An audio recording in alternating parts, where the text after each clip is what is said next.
The Śūraṅgama Sutra, Volume 2. Namo Fundamental Teacher Shakyamuni Buddha. Namo Fundamental Teacher Shakyamuni Buddha. Namo Fundamental Teacher Shakyamuni Buddha. When Ananda and the Great Assembly heard the Buddha's instructions, they became peaceful and composed, both in body and mind. They recollected that since time without beginning, they had strayed from their fundamental true mind, by mistakenly taking the shadows of the differentiations of conditioned defilements to be real.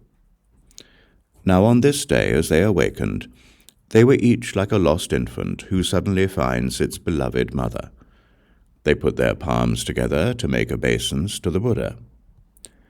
They wished to hear the Tathagata enlighten them to the dual nature of body and mind, of what is false, of what is true, of what is empty and what is existent, and of what is subject to production and extinction, and what transcends production and extinction. Then King Prasenajit rose and said to the Buddha, "In the past, when I had not yet received the teachings of the Buddha, I met Katyayana and Vairatiputra, both of whom said that this body ends at death, and that this is nirvana. Now, although I have met the Buddha, I still wonder about that. How can I go about realizing the mind at the level of no production and no extinction? Now all in this great assembly who still have outflows also wish to be instructed on this subject." The Buddha said to the great king, "Let's talk about your body as it is right now. Now I ask you, will your physical body be like Vajra, indestructible and living forever, or will it change and go bad? Bhagavan, this body of mine will keep changing until it eventually perishes." The Buddha said, "Great king, you have not yet perished. How do you know you will perish?" "Bhagavan, although my impermanent, changing and decaying body has not yet become extinct, I observe it now as every passing thought fades away. Each new one fails to remain, but is gradually extinguished, like fire turning wood to ashes. This ceaseless extinguishing convinces me that this body will eventually completely perish." The Buddha said, "So it is, great king. At your present age you are already old and declining. How does your appearance and complexion compare to when you were a youth?" "Bhagavan, in the past when I was young, my skin was moist and shining. When I reached the prime of life, my blood and breath were full. But now in my declining years, as I race into old age, my form is withered and wizened, and my spirit dull. My hair is white and my face is wrinkled, and not much time remains for me. How could one possibly compare me now with the way I was when in my prime?" The Buddha said, "Great king, your appearance should not decline so suddenly." The king said, "Bhagavan, the change has been a hidden transformation, of which I honestly have not been aware. I have come to this gradually through the passing of winters and summers.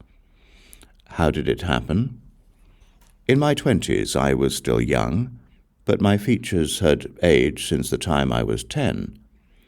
My 30s were a further decline from my 20s, and now at 62 I look back at my 50s as hale and hearty. Bhagavan, I now contemplate these hidden transformations.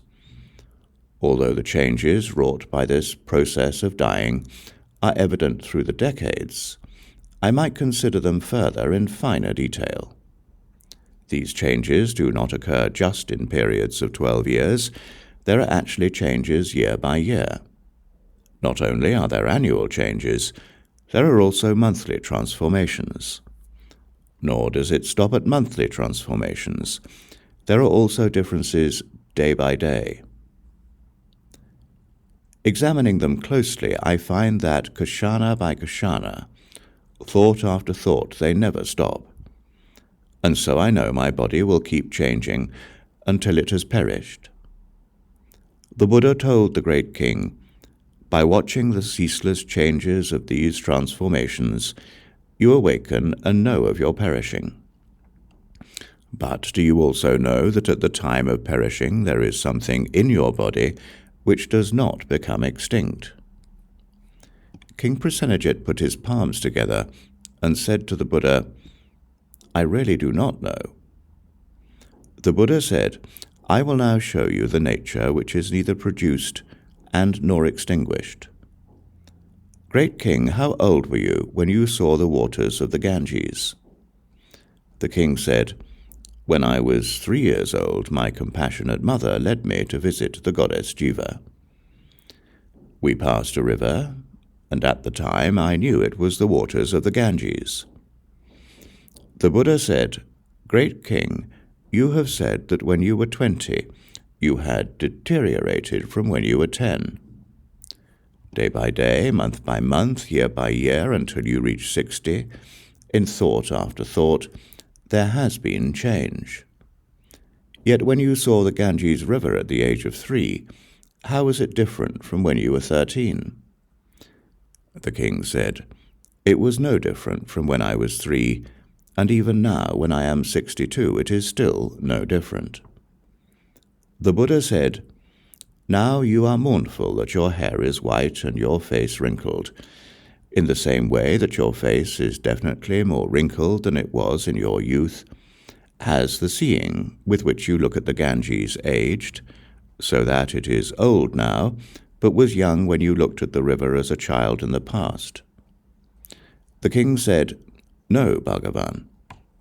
The Buddha said, Great king, your face is wrinkled, but the essential nature of your seeing will never wrinkle. What wrinkles is subject to change. What does not wrinkle does not change.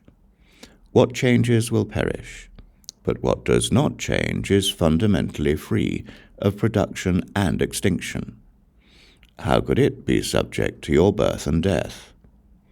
Furthermore, why bring up what Maskari Ghoshaliputra and the others say, that after the death of this body there is total annihilation? The king heard these words, believed them, and realized that when the life of this body is finished, there will be rebirth. He and the entire great assembly were greatly delighted at having obtained what they never had before. Ananda then arose from his seat, made obeisance to the Buddha, put his palms together, knelt on both knees, and said to the Buddha, Bhagavan, if this seeing and hearing are indeed neither produced nor extinguished, why did Bhagavan refer to us people as having lost our true natures and as going about things in an upside-down way?